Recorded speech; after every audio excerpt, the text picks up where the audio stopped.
Good evening or good afternoon, everyone. It's time for our workshop meeting of the Board of Trustees on this Tuesday, February 24th, 2026 at 2 p.m. I'd like everyone to stand for the invocation and the Pledge of Allegiance.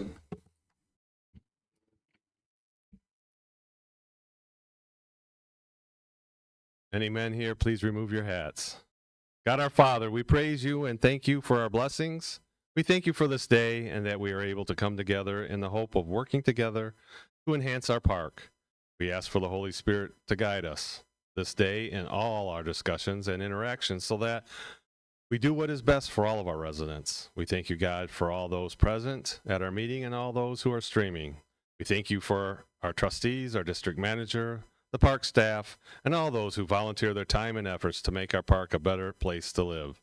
We ask for your help and guidance so that those present are patient, understanding, and respectful to one another as we remember that we are a community of family, friends, and neighbors. We ask all this to you, our Father in heaven, in the name of your Son, Jesus, and our Lord and Savior. Amen.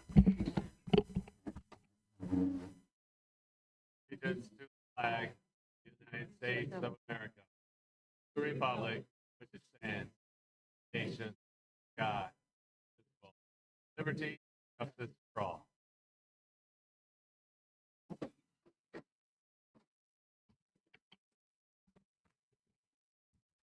Okay, next we have our roll call.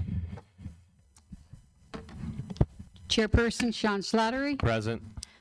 First Vice Chair Bob Bachman. Present. Second Vice Chair Rick Haggard. Present. Treasurer Don Lemaster. Present. Secretary Deb Burns here. Assistant Secretary Jackie Mitchell. Here. Trustee Tim Seatlow. Here. Trustee Joni Anderson. Here. Trustee George Clinch. Present. Sergeant at Arms Rick Weber. District Manager Vicki Lawrence. Present. Thank you, Deb. Next, we have our report from our district manager, Vicki. Good afternoon, Holiday Park trustees and residents. It is good to see all of you, and thank you for being here today. We are currently under a water restriction until the end of July, so just a reminder, and if you need the full water restriction guidelines, they can be found on the Holiday Park website. Also, I know we had a little bit of rain, but don't get too excited. We are still in the burn ban. So it's still in effect, and those guidelines can be found on our website as well. Some updates on the gate entry project. It is almost complete. The remaining items to be completed are the installation of the barrier arm, the lift arm for the front exit gate, a bollard in front of the junction box where the call box was located, and another bollard that will be at the new call box.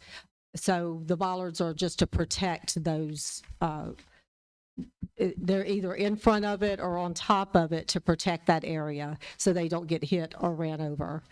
Maybe again. So also we need to, the gate contractor is working to resolve the issue with the front exit gate that is staying open. That is due to the photo eye sensor that was installed is fogging up. We've had some, of course, some kind of foggy early morning type weather, so we're looking at a different solution for the sensor that will open and close the front exit gate. Our maintenance staff will be completing the following at the exit gate. They're going to paint the curb, you know, the yellow curb that's in the at the exit gate or the back gate. So they're going to give it just a refresh. They're going to paint the curb. They're going to install new fiberglass bollards along the curbing, you know, to be able to signify the entrance and the exit at the back gate. And then there's also a small section of the curbing where the signpost was that has been removed, that they are going to remove that section of the curbing. I'm also going to propose getting estimates to top coat the blacktop at the front and rear gate areas where the loop detectors are currently located to help protect them, because that asphalt or roadways at the front and exit or rear gates are, you know, we're trying to put some coating over them right now to protect the loop detectors, but they are kind of crumbling. So I wanted to address that at another meeting that we can look at solving that problem. And then also, just want to, some of you may already know, but we have reviewed, or we've had several incidents involving the barrier arms getting hit. It took all of about an hour before that happened. So we want to be helpful to the residents and having them, I know it takes some time to adjust. I have reviewed these incidents on our security cameras to determine why and how this is happening. It is due to vehicles and bicyclists rushing to get through the gate and attempting to piggyback behind the vehicle in front of them. So to help prevent this from happening, please ensure first that your entry credentials, so when you come up to the gates, make sure that you are putting in your credentials, whether that's your barcode at the resident gate, or it's your MyQ app, or your entry code that you use. So once you do that and it successfully reads that, then wait for the swing gate and the lift arm to open, then wait for your turn. So don't rush through. Just because you see the lift arm open, if you rush through these gates or try to rush to or through these gates and it hasn't read your credentials, the lift arm is coming down and you are going to hit it. So unless you get the timing just right and you get through it and it kind of opens back up on you, because it doesn't want to come down on an object. So the only way that's going to happen is if you go through it. So just be patient and wait, and I know it takes time to adjust. Also moving forward, we will be posting a sign informing residents, guests, and vendors that a fine will be imposed for damaging the lift arms. So we're trying to give everyone some time. I know that the weekend, after we had a few volunteers, thank you for anyone that volunteered some of their time to sit at the gates to assist residents and monitor what was going on at the gates. We did not have any hits over the weekend. Thank you. Thank you. Also, just a deed restriction reminder of the month is that in our 3Q deed restrictions is that no carport shall be used as a storage area or as an outdoor living space. No indoor furniture or appliances of any type are permitted in a carport. Patio furniture and barbecue grill are allowed. And if you have any concerns or complaints, you can always fill out the corrective action form that's in the Phase 1 main lobby, turn it in, and we'll take the necessary follow-up and action on that. And as always, I have an open door policy, but I'm not always available and sitting in the office. So if you would like to see me, I encourage you to schedule an appointment with me and, give me a call, come in person or email, and I'll be glad to meet with you. And thank you for your continued support. Thank you, Vicki. We're going to move on to the chairperson's report. Again, the board welcomes all attending and those who are streaming. Please keep all resident comments to 3 minutes or less, and please refrain from any side comments or discussions as they are distracting to others. I have a few items this afternoon. I want to again thank our Olympic coordinator, Mary Margaret, and all the volunteers that are making this year's Park Olympics special and memorable. We have had a great turnout to all the events, and that is so good to see. Our residents are meeting new people and having fun, which are the two pillars of these events. Thank you also to all who have participated in the spirit of having fun, getting to know your neighbor, and learning not to take ourselves too seriously. I want to say a quick word about a couple things that happened at the Men's Club picnic this past Saturday. First, this is an event to bring people together in the beautiful Florida sunshine. All residents are expected to come together in a spirit of community, leaving petty differences and disputes aside for just a few hours. And if you are a volunteer serving the community, then you should have fun and a friendly demeanor to all those who come up to get food or ask for service in any way. Hospitality should be our main focus. And I just want to add, if you can't do that, then maybe you need to seriously consider finding another way to serve in the men's club. The second item I wanted to state was the picnic microphone should only be used to bring us together as a community. It should never, ever be used to put others down, causing disruption, causing dissension, or be used as a personal soapbox. What happened Saturday was just done in bad taste and was totally uncalled for in such a community event. There are many better ways to handle issues within the park. That is all I have in my report. Thank you.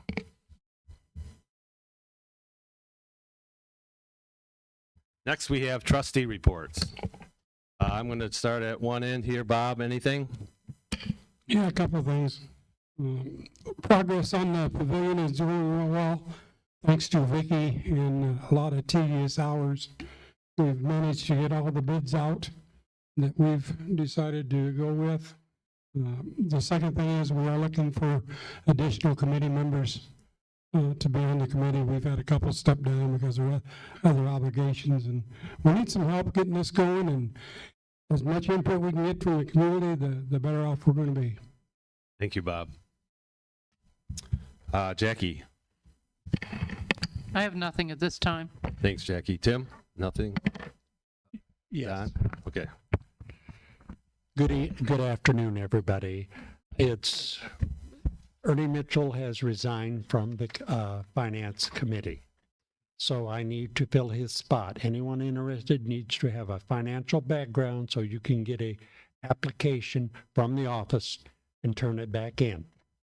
Also, I approved $1,923 to move the front entry system at the front gate up closer. We'll have budget ready for the March 31st workshop. Thank you, Don. Okay, starting at the other end. George, anything? Just one thing. I think it's time to try to get our fine committee back in progress. And I think Vicky's going to put out something for additional members for our fine committee as we are short. And I appreciate any help we can get on the fine committee. Thank you. Thank you, George. Joni. Just a reminder, today's been a busy day for me with lawns. I know it's dry, I know it's dusty. Just a reminder, when you look at our lawn care, we are scheduled each month for certain mowing in our contract. They're going to show up, so they are focusing on the common areas to get weeds down. Vicki and I met with the lawn care management team, and they have agreed that if we stay in this drought condition, burn ban, water restriction, that the lawn care people will help our maintenance guys with other landscaping opportunities. I apologize for the dust. I know it's dusty. Another thing is remember, today I got numerous complaints that they are not trimming around sheds and homes. That is not part of our contract. Our contract is for edging hard surface areas. So I apologize for the dust. The next 2 months, I put it in the newsletter, we are scheduled for every other week. So Monday, phase 1, and Tuesday, phase 2. They have been working on getting all the swales cleaned while it's been dry. They've done a very nice job on that, but please be patient. This is a new situation for us, as dry as it is. Thank you. Thank you, Joni. Rick. Nothing at this time. Thanks, Rick. Deb? Okay, we're going to move on to resident comments. Anyone have any comments here tonight or this afternoon? I'm going to say that until the meeting's over. Okay, we're going to move on to old business. Before you is, well, we were given a projects account update, so we'll hold on to this. We have $271,646 to spend on projects this year. And you see the projects list before you. It has the updates from our last meeting in it. And we're going to be talking about a couple of these items on as we move on into our new business. One of them is our catch basins and our electrical, and both of those are on here. And then the landscaping, is that on here too? Yeah. Oh, it's not on the agenda. It will be coming up though. She's working on it. So, all I want at this time is, if you found anything or you want to make any updates to this is the time to do that, and we will do it. Otherwise, we'll move on. It was just for your information. John, Yes. I've taken some time to go over the project budget and trying to get as many projects done, as many projects done that we can with the amount of money that we have. If I can go through that now, or do I wait until some other time? No, this is a workshop. Okay. You can voice your. So what I said is that we started with $350,000, and we've already used $88,000 of that for the gate system, and $500 for the sinkhole. And then, as far as the project list for it's under the new business number 2, the electrical. I was wondering, are we waiting for any more quotes for that, or is that what we have? Well, we'll talk about that when we get to it. All right. Yep. So I deducted the 12,000 that's listed there on that, and then that brings us the total down to 249,500, and then the power that needs for the boutique, phase 2 pool lights, bocce should be also get a quote for the phase 1 pool lights as one package. And I think the pool lights would be a different type of vendor, not electrical, but a pool company kind of But thing. if we're looking at pool lights, is that even? Pool lights is on our medium term, so that's not even something we're considering yet until we get through the things that Can I finish? you can. But that I'm letting you know that's why I we haven't talked understand about that it's on the medium term, but my point was that I'm trying to get through phase 1 as a short term and include some of the medium term expenses. So that's why I included that, trying to go down through the list. Because the project list of the short term, number 4, was splitting Summit's quote from this year and for next year. Because back in December, I believe it was what you mentioned that you wanted to separate out Summit's quotes so that we could spread it over a couple of years. And so that's why I said it was 170,000 is what Rick gave us, I believe, for that quote. And then bringing it down, the subtotal down to 79,420. But then the short term, number 3, the landscaping and pool furniture for phase 2, and then medium term, number 3, the pool furniture for pool 1 is the 70,000, brings the total down to $9,420. And now I can't remember exactly what Dawn said for a dollar amount for the gate. Gate, the exact dollar amount for the gate, $90,339. We got the final invoices. Okay, and that's including moving the, Everything. okay, That's everything. That's their final invoice. and And what, Jackie, all we've paid up so far is half of it. They finish the job, they get the other half okay, of the all money. right. So then, the other point was, I think, see where I put it.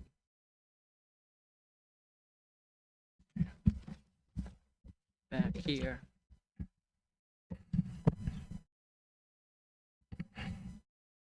It was $2,700 to move the front call box and the second card reader from what I had. So we're bringing that all down to less than $8,000 remaining on the project list for 25-26.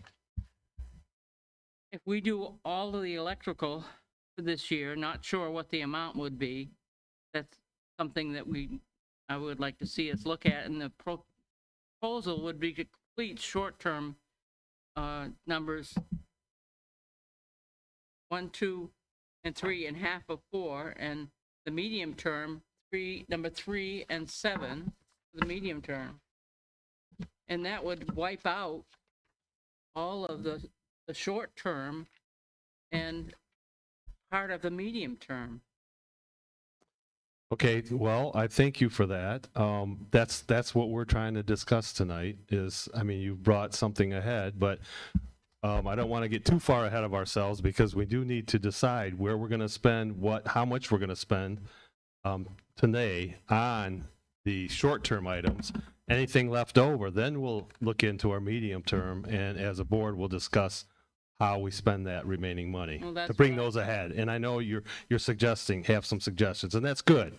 But we have to, we'll talk about that more as we go forward. Only because I had some time on my hands and I wanted to help out as much as I can, because I don't feel like I'm contributing a whole lot to this board, and that's why I thought I'd look at the budget and try to figure those kind of things out. Okay. That's all. Well, thank you, Jackie. Thank you. We appreciate that. And everyone on the board contributes in their own way. Yes. So you shouldn't feel that way. No. All right. Okay, so if anyone has any more comments about the project list itself, we'll put that aside. We continue to update that, and it will be updated depending on what we talk about for the rest of the meeting. So I'm going to move on to the new business. The first item we have is our tree trimming removal estimates. And this is part of our operations budget. So this money is coming, again, not out of the project budget, but out of our current operations budget. I'm gonna, Vicki will take us through this. Okay, so, a few months ago, we had the tree trimming of all of the cabbage palms. There was about 250 of those. And that was a project that was specifically for those cabbage palms in the community. However, we do have many other types of trees that remain to be trimmed, and we do have a tree budget for tree trimming and removals, and we have that budget is for $30,000, and we have, I believe it was 21,000 and some change left in that budget. So as I looked at where we are in our remaining budget, and I look at the trees as I go around the community, and also that gets reported to me, to the office, we put together, Dave, our landscaper, and myself have went around and identifying those trees that we should pay attention to getting into this budget year's tree trimming. So what we identified was that there were 24 pine tree removals. Now those are they're dead. So those are where they're either the really tall ones, or maybe there's the shorter ones, but the slash pine trees. So there's 24 that do need to be removed in the community. There are 19 oak tree trimming. The majority of those oak trees, I believe it's 14 of them, are back behind Floral Court. So that's the majority of the 19, and then there's a few throughout the park. There's one at where you go into the Phase 1 compound, the next street over from Vista. There are 2 large oak trees that come over and meet in the road, and they have those oak tree limbs have become really low. So if you take a camper or RV of the right size, it could take some of those, it could damage their vehicle and take some of those limbs out as well. So we've addressed, those are 2 of the trees, as well as some of the palm trees that we were not able to finish up with the 250. So we identified 30 remaining of those palm trees in this estimate as well. So you'll see that Northport Trees is our current tree company that has been serving the community the last several times that we have done tree trimming or tree removals in the community. So they are currently at $15,000. Timber Trees, which is a new company that has not been in the park. They have done some residential tree trimming, but they have not completed any tree trimming for the common grounds. I have all of their information, have their references, and they're at 12,100. And then we have Brown's Trees, which is a large, they do some residential work in the community, but they are a large company, hence they have the overhead to take care of, so their estimate came in at $37,595. Northport Trees, as I went back to him, or back to that company with their estimate, he did let me know that he would, because, and he was already planning to do this, was in his pricing, he is including the vacant lots that we still have cleanup to do on. Those are ones that have trees that are larger than what we can, as as our groundskeeper and maintenance can handle safely, or have the tools to do that. So that his 15,000 does include those vacant lot tree trimmings, as well as the Polina tree trimming that is across from the pond. So he'll take care of all of those trees and cut them back away and trim them up, from the roadway. And so that, I just wanted to make sure that it was understood what the asterisks that I have for Northport Trees. They have also been very fair and competitive across the board, and any time we have included them in any tree trimming or removal estimate or work that we've needed to have on Holiday Park. I do see them potentially as a tree company that would service Holiday Park, hopefully for years to come, and always be fair and competitive to the community. Okay, so you have it before you and the reasoning. The only question I had about Northport Trees is if they are doing extra work, that has to be in writing, what they're going to do. And we have to make sure that we have the okay for the owners of those properties to go on and cut it, because then we need to be able to bill them for that work.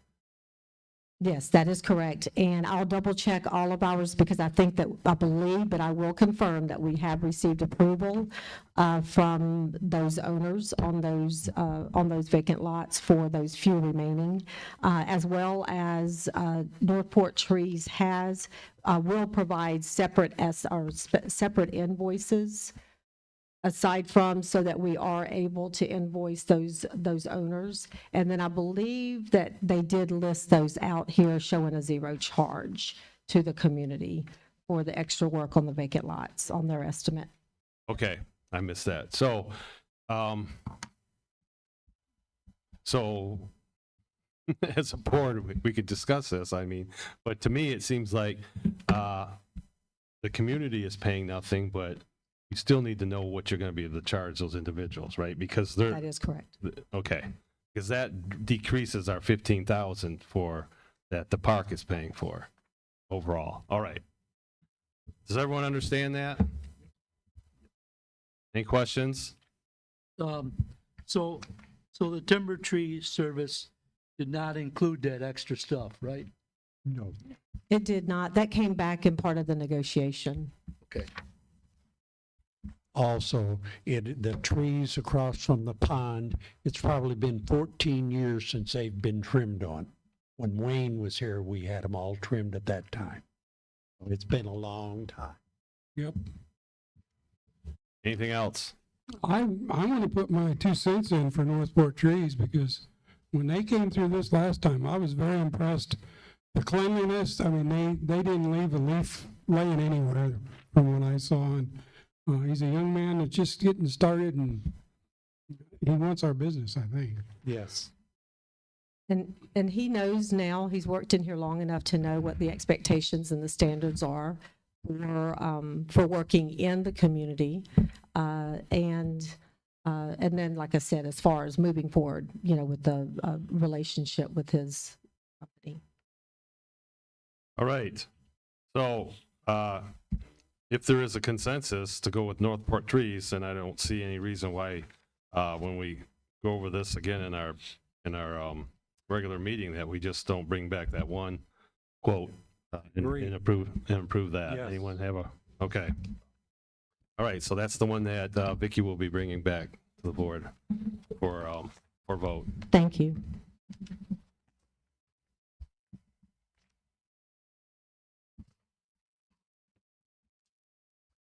Okay, somehow I lost. What did I do with it?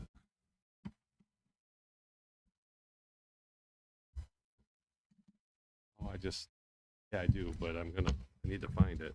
I do. Ah, I found it. Okay, so, I just want to make sure I have everything in order here. I do. My problem is I split things up incorrectly. Okay, moving on. The next item of business to discuss is our Phase 2 electrical project list, and I'm going to ask Rick to take us through this. Yeah, I had a couple different companies come out and look at it, putting 200 amp service in men's club shed. Here from there, we can feed other areas, pickleball court, or wherever else we need it. And I know the power in there is not enough to currently carry air conditioning or heating. So I've got two quotes. Sarasota Electrical is a little higher, but they included some more work. Mike Basson was in there at the time, so we looked a little further, and so they added in here, refeed some existing circuits that they already had. So they're pretty close, both of them. Murphy Electric was recommended to us by Summit, but I know Sarasota's been in here doing quite a bit of work before Yes. too. Any other items or comments from other board members on this?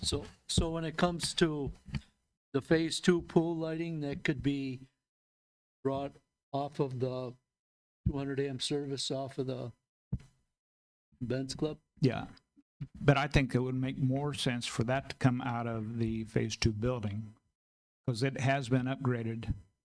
We just don't have the power to the men's shed where we needed it. So there are there's extra power in there that should do the pool lighting, no problem. Besides, we're taking off the circuit that goes to the men's shed now. I have a question. I had a difficult time deciding what was what, Rick, because when the Sarasota Electrical, it sounded like, or Paulina, it sounded like they were doing phase 2 versus the Murphy Electric. It sounded, they were talking about a transformer to the maintenance building. That, to me, sounded like phase 1. Is that for the pavilion, electricity for the pavilion, or what? No, I don't, it's for the men's club building. the men's club The building. boutique, whatever you want to call it, they keep changing the name. Yeah. But that building out there, where they're going to put another, I think we approved another shed out there for the furniture. So Right. that would take care of that as well. Okay. But like I said, So- mainly this is just getting the service brought to the building. So anything where we decide to go from there, except for where they're refeeding some existing circuits from Sarasota, we can go anywhere from there. Rick, then, in other words, we're taking the men's club building completely off the Phase 2 building, correct? Correct. So then we would have plenty of electricity then from Phase 2 to go out to the pool. Correct. Okay. So I guess because of the differences in what they quoted, I wondered what the scope of work actually was. Well, I'd say take off at least $780, if not more.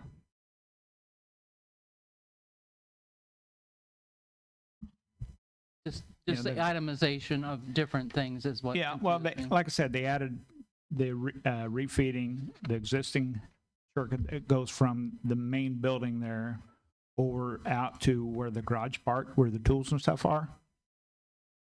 So they were included in that. Mike was there and he was showing them where the power went, so they kind of picked up and ran with that, but it's not what I asked for. And Murphy was not, is that correct? Correct. They never went in the building. Okay, Okay. I understand a bit. All right, so, Rick, what was your recommendation on this? Is there one that you like better? We've used Sarasota in here before. I believe we're happy with them. Yes, I think the price is reasonable. yes, I agree. Okay. The consensus is to bring this one forward for vote. We'll bring forward the Sarasota Electrical.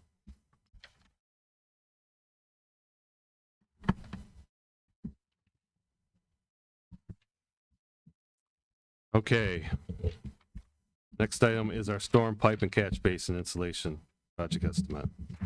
Okay, so we have in front of you that Rick has given us, it's an itemized list of all remaining work that needs to be done, and the pricing for each catch basin and storm pipe replacement. So, Rick, first I'd like to ask if you would let us know which of these items are most important to be done next.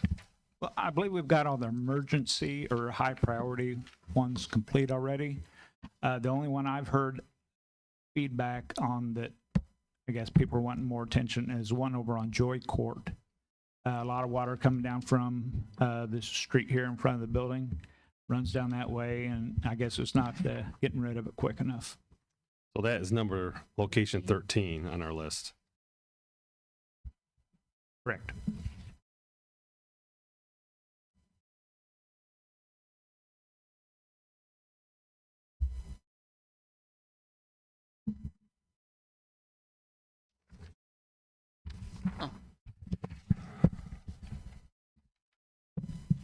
Well, most of the work all the work that we've done, I believe, so far has been in phase 2. It'd Yes. be nice to do some work in phase 1 for this next go around. So and we only have 3 items listed there for phase 1 that I can tell. Yes, It'd be nice if we could cover 13, 14, and 15 in I this agree. next project list. And then we'll need to add that up. I guess, before moving too much farther, do we have a amount that we're looking at trying to be in? I know Jackie has an opinion on that. Does everyone else want to split this? I mean, I like to see it split up a little bit so we don't use all the money into this year, but if we could at least split it up into 2 years, this year and then next year, everyone, but even if we do that, we need to figure out, so, and I don't know if you have a recommendation, Rick, on how, the amount to spend this year. I don't. I can spend it all. Yeah. We see that. The first what, 4 of them is over 100,000. So So those 3 locations in phase 1 is 47,305. And I added together all the ones on page 1 that has some excavation on. And all 5 of them were 101,680. 101,680. there's only 4 there. They're numbered Okay. 5. Number 2 is gone, so there's only 4 there. Yeah, 4. Rick, the one here on Tuscola, where's that at? That I'm drawing a probably bl- should have been done right across from the entrance and the walkway, Oh, okay, bicycle path. okay. We probably should have tried to get that when we got those 2, but we didn't. Which number is that? Number 12. 12. So we should probably include that then. Yes. I think we ought to do those 4. For sure. Well, those 4 for sure, but I mean, let's see, how much do we have all together? We have, the total That's amount was 59. 170. That's about 60. What? 60 with No. those 5. No. Yeah. Yes. If we broke that into 2 projects though, did he? Yeah. Oh, I see. There's 170 on the first page, and then on the second page, there's another 103. See, I thought the Yeah. first And page was that's what I was everything. going by. That's what I assuming was that- going by. I think that's the by one we should priority. use, 103. Yeah, why don't we keep it to the 103 this year? Exactly. And use, and then, so we would do 9, 11, 12, 13, 14, and 15, Yes. part of this year's project. You see? Does everyone agree with that? Any other discussion? The only other question I have is the one on the top of that page does not have a location. I don't know where it is. True. That's missing. Yeah. Cut off. Oh, yeah, cut out this one. Here, I got the other one here. Number 6. It doesn't say. It must be number 6, huh? Location 6? Oh. Got location 6, but it doesn't say. Okay, location number 6. We don't know where it is. What's the address? We don't know. Oh, I'm sorry. Whoops. Happens to the best of us.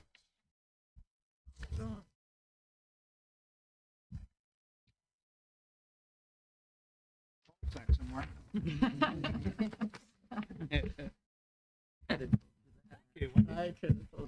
Vicky's looking it up. I'll be.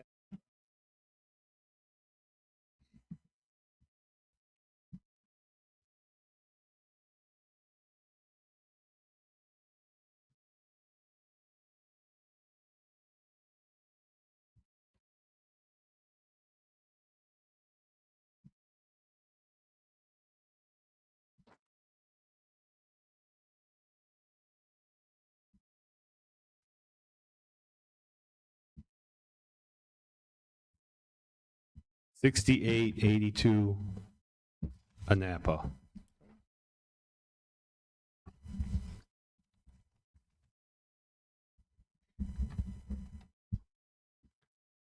Okay. So if we do this, then we're going to take care of 103 this year, and then that will leave 170 for our next go around, or thereabouts. Well, do you we wanna- want to add another one? That way we're halfway. I mean, Makes sense. It makes sense to me to add at least one more, I would say yes. because 170 is a lot. Yes, For our that next- is a lot.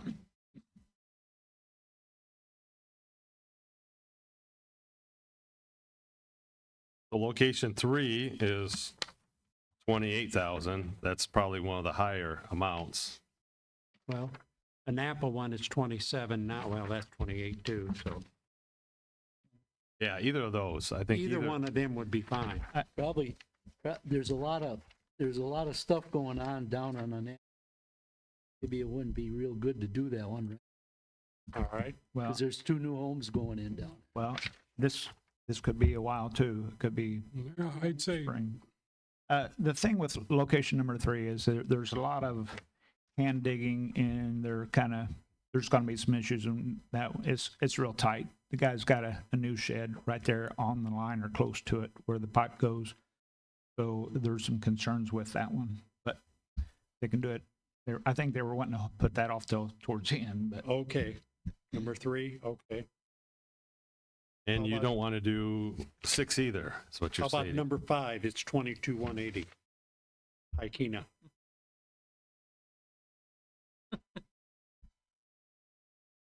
Why are we laughing? Is that Just a suggestion.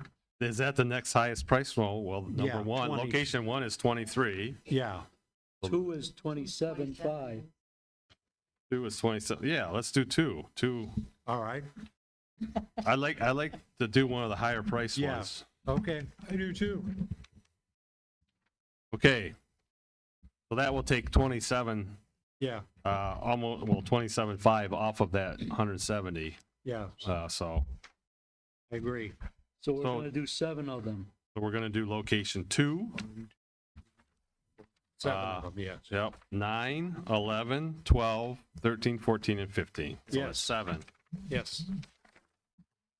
All right. So we will bring those back to the next meeting to be voted on.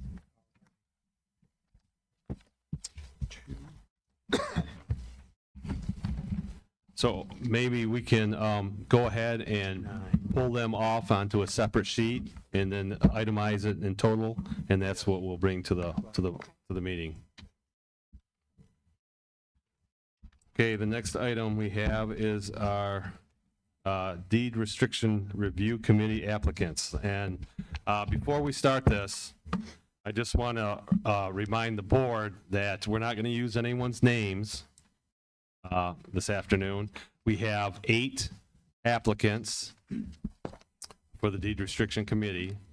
The board originally talked about having 3 to 5 people on that committee. However, it is Joni is the chairperson for that committee, and it's strictly up to her. I mean, I want her, at least her recommendation, to the board on how she wants to handle this. Do you want to go and have the board help select the 5 members out of these 8, or do you want to use all 8, or how do you want to handle it? First, I want to say thank you. Everybody told me that it would be a challenge to get applicants for this committee. We had 8 very qualified applicants. I was thrilled, and we had another 5 that volunteered to help with mailings and other activities around the committee. So great, thank you, thank you, thank you. We had 3 meetings. Vicki helped me sit down and figure out availability. So we have 3 public meetings for the deed restriction. Wednesday, March 18th, and these are all in the newsletter and they will be published. Wednesday, March 18th, Monday, April 6th, Friday, April 17th. I then contacted each of the applicants to make sure that they were available for those dates and that they were still willing to participate on the committee. Applicant number 7 had a conflict with one of the dates, but is still willing to participate and help the committee out. So that name was taken off the list. Applicant number 4, I've tried to contact 4 times and said that I needed some information before today's workshop, and they never got back to me. So I would like to remove them. And then I would like to take the 6 remaining and propose in our next meeting that they form the deed restriction. It's a nice, diverse group, a lot of talent, so I would like the committee to be 6 members, if at all possible. Okay. Does anyone have any issue with that? Being no issue, now I'd like to, if any of the board members of these 6, if you have any questions pertaining to any of the applicants, you can't say the name, but you have the application in front of you. So if there's a question about the application itself, now's the time to ask that. Being none, okay, we'll bring these 6 applicants to the next board meeting for vote. Okay? Thank you. Can I ask the 3 dates again? You sure can, and they're going to be in the newsletter and also posted. Wednesday, March 18th, Monday, April 6th, Friday, April 17th, and we put them all at 2 o'clock, so it's after the morning activities and before the evening activities, and they will all be in the multi-purpose room. So all valuable feedback is appreciated. What was the last? All right, thank you. Thank you, Joni, and thank you, Vicki. Okay, we're going to move on. The next item is NB5, our Communication Committee Applicants Review. So we have 2 applicants for the Communications Committee. I'll open this up to Rick again, no names, but if you have questions about either of these applications, now is the time to ask them. And Rick, are you expecting both? You want to bring Yes. both of these? Yes, we'll take both. I appreciate them putting their name in the hat. Any questions? Okay. We will bring both. Do you have something, Jackie? Did you I have? couldn't hear what he said. Oh, he said thank you to both applicants and for putting in an application. How many are there on the communication There- committee? Just those two? And me. Oh. So you have no one except yourself right now? Yeah. Oh, yeah, We are deep. yes. Yeah. Yeah, so we have two. And they could actually have another person. Sure, yeah. If anyone still wants to be on that committee. Okay. So, applications are always welcome. All right. So these two will come.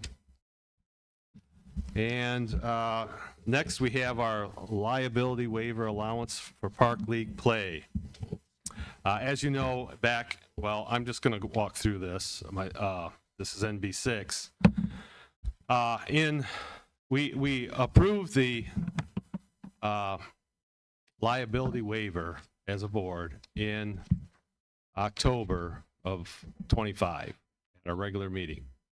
And then we had, because of the issue with league play within the park, we had to come back with this liability waiver allowance for in-park league play at our November meeting. And since then, we've had a lot of pushback from the community about the waiver in general. And we're going to talk about that in NB7 because for the general rules and regulations, that's affected by the waiver. We're not bringing to the board right now, we being Vicky, I, in our discussions, further discussions with our insurance company and mostly our insurance company, but our attorney is aware of these changes also. And I'm just gonna, I guess it's on the board here. I can either read through this or I'll just open it up for questions. I don't know how you want to do this, but the issue here is when we voted on this in November, it was only for a year.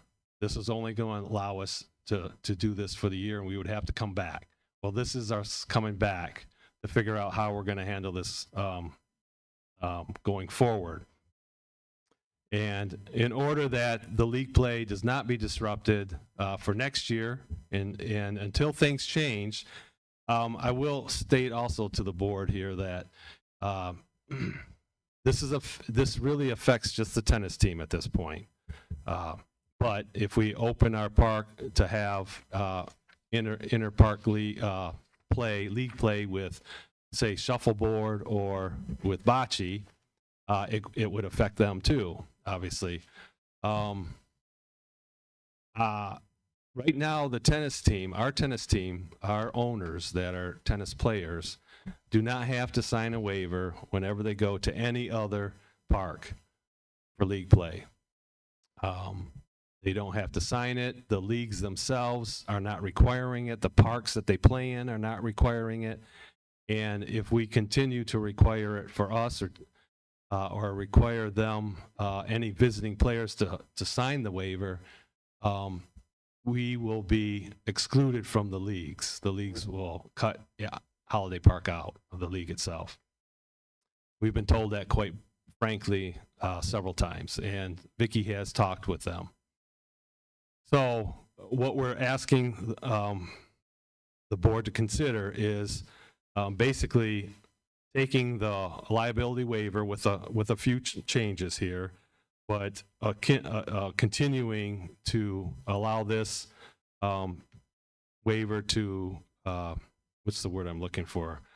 Be used indefinitely, basically, until such time that the rest of the area, the parks or the leagues themselves, start requiring visiting players to sign a waiver in order to play on their courts.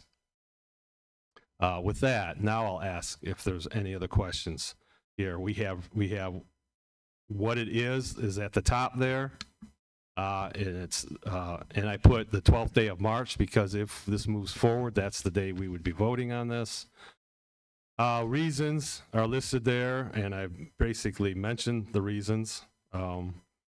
And we still, as a holiday park, our office would still ask that any teams, team captains, would have the activity waiver on hand, and it still can be voluntarily signed.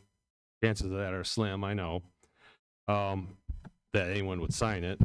But it's going to be available, and at the very least, for safety reasons, we're going to ask that team captains still provide, they have the information out there. They know who's coming into our park to play in these team sports, and they know the players on there, and we need to know who's coming in to our park to play in these league sports for safety reasons, at the very least. So we know who's here in the park.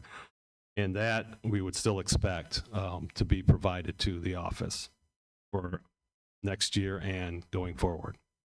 And with that, any questions? Has anybody talked to the team captains about this? This is the same as it was before when we voted on it. And yes, the team captains have been talked about it before. Do we need to try to enforce it a little bit better? Maybe. And that's something that the office will work on. Because like I said, there's a website, and the office just needs to have access to that website, and then the information's available. I can only say thank you, Sean, for listening to our residents and what they're asking for. Thank you. When they get the information and provide it to the office, does the office, you get a list of everybody that's here that's come in to play? That is correct. That's what it was meant. That's how it was meant to be from the very beginning. But we have had some pushback on because of the waiver situation. But you're getting a list of who's coming in to play on what day?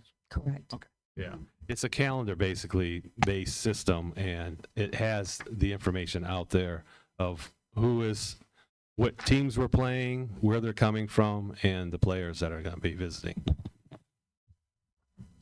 We have a comment. Go ahead. Barbara Ruggiero, 5000 Polina Boulevard. I understand what you're saying, and I understand team or tennis playing during the week, but how does that affect weekend play if the office isn't opened? I mean, what good does it do for us to badger, to ask people to sign something so the park will know who's here and then turn it in on Monday? Well, it will be something that would probably be checked out before. First of all, I don't know if any leagues are in here on the weekends. All the tennis play is out during the week.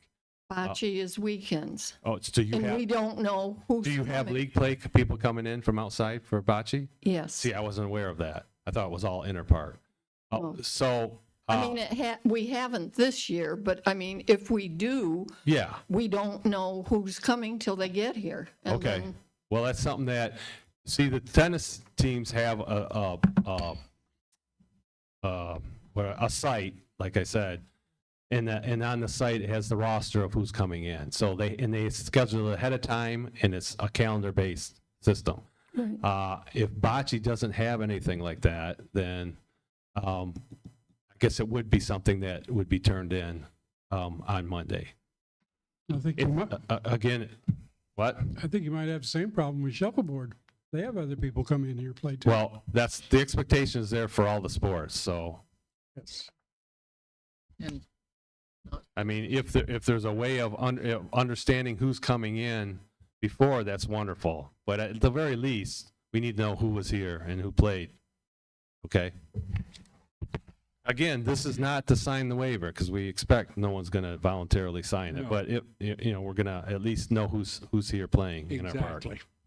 not only just the players, but then they have other people that come in to support them and cheer for them, cheer on for them, but they're not participating in the sports. They don't have to sign the waiver.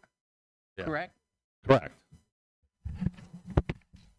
So we're going to just leave this as a volunteer, correct?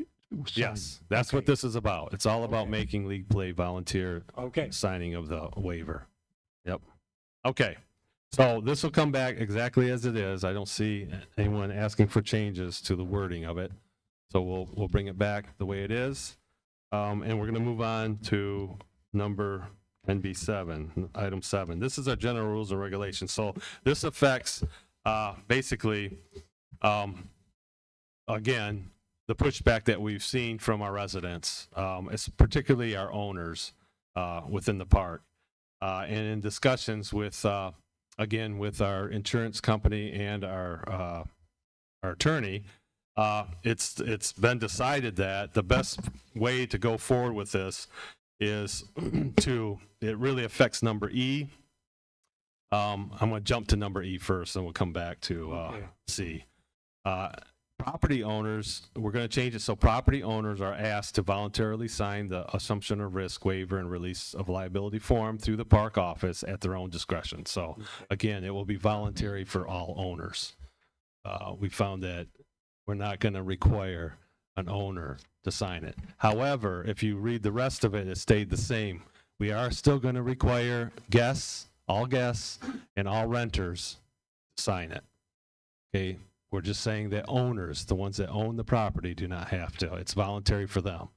Me, for one, I'm going to leave my signature in there because I think it's a good thing, and it's not really affecting me by signing that. So if you've signed the waiver, once this is voted on at the next meeting, at that time, for anyone who has signed it, that's an owner, if you want to pull your paper from the office, you come to the office, and I'll go through this again, but you can come to the office and they will give you your form back and you can rip it up.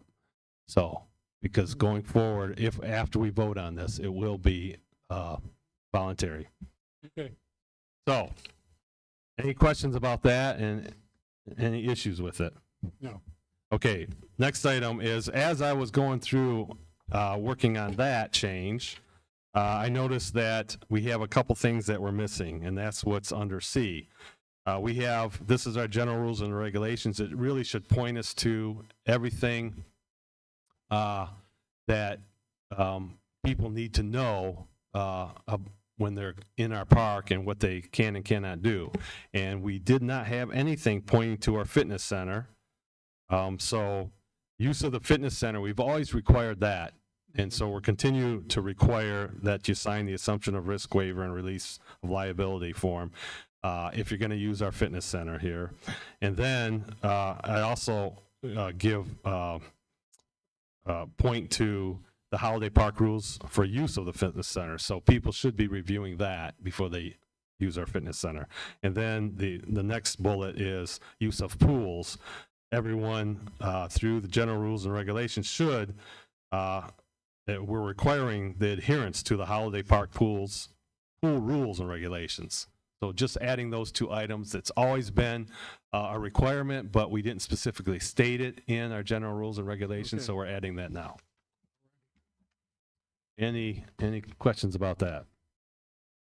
Okay, so that will come back for vote at our next meeting. And that is all of our new business. So we have no supplemental items.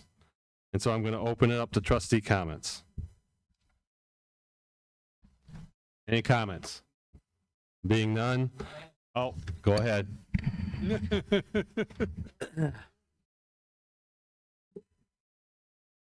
Being that I've been riding around a lot and checking the gates and watching them as they've been broken a few times, I've noticed a few things. One thing is, I've noticed a lot of people on the golf carts at this time. Apparently it's spring break or something, I don't know. But people, adults riding with young children on the golf cart, steering it. I don't particularly care for that. Well, it's against the law, number one. That's what I think too. Well, it is against the Florida state law for that to happen.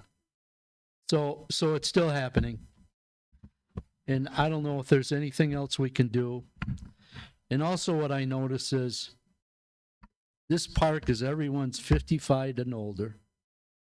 In most cases is a lot older. And I don't know why everybody's in such a frickin' hurry. I mean, the gates are getting crashed. People do not abide by the rules that it's 15 miles an hour in here. And they are not stopping for the stop signs. I really hate to see something really happen. And we have seen a few episodes happen lately. So we really need to think about it and slow down a little. Yeah, and that's a call to every resident in our park, that you have to police yourself. However, if you get caught riding with your child steering in your lap, riding, that's against the law, and you can be fined for that. If our district manager catches you doing that, and she's riding around and looking a lot of times. The other thing is if you hit these barriers, you are liable to pay a fine for doing that, okay? Even though they're breakaway, it takes time for people to set them back up and reset them, and you will get charged $100 fine every time that happens. And we have cameras, so we know who's doing it. And Vicky has already gone to those people and is assessing those fines. So it is happening. Any other comments?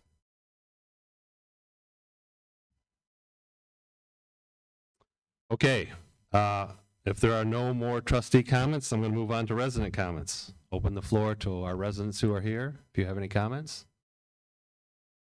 Being none, open the floor for adjournment. We have a motion and a second. Okay. All those in favor signify by saying aye. Aye. Any opposed? Motion carries. Thank you, everyone. And thank you for those who are joined us tonight, or this afternoon. I told you, all the way to the end.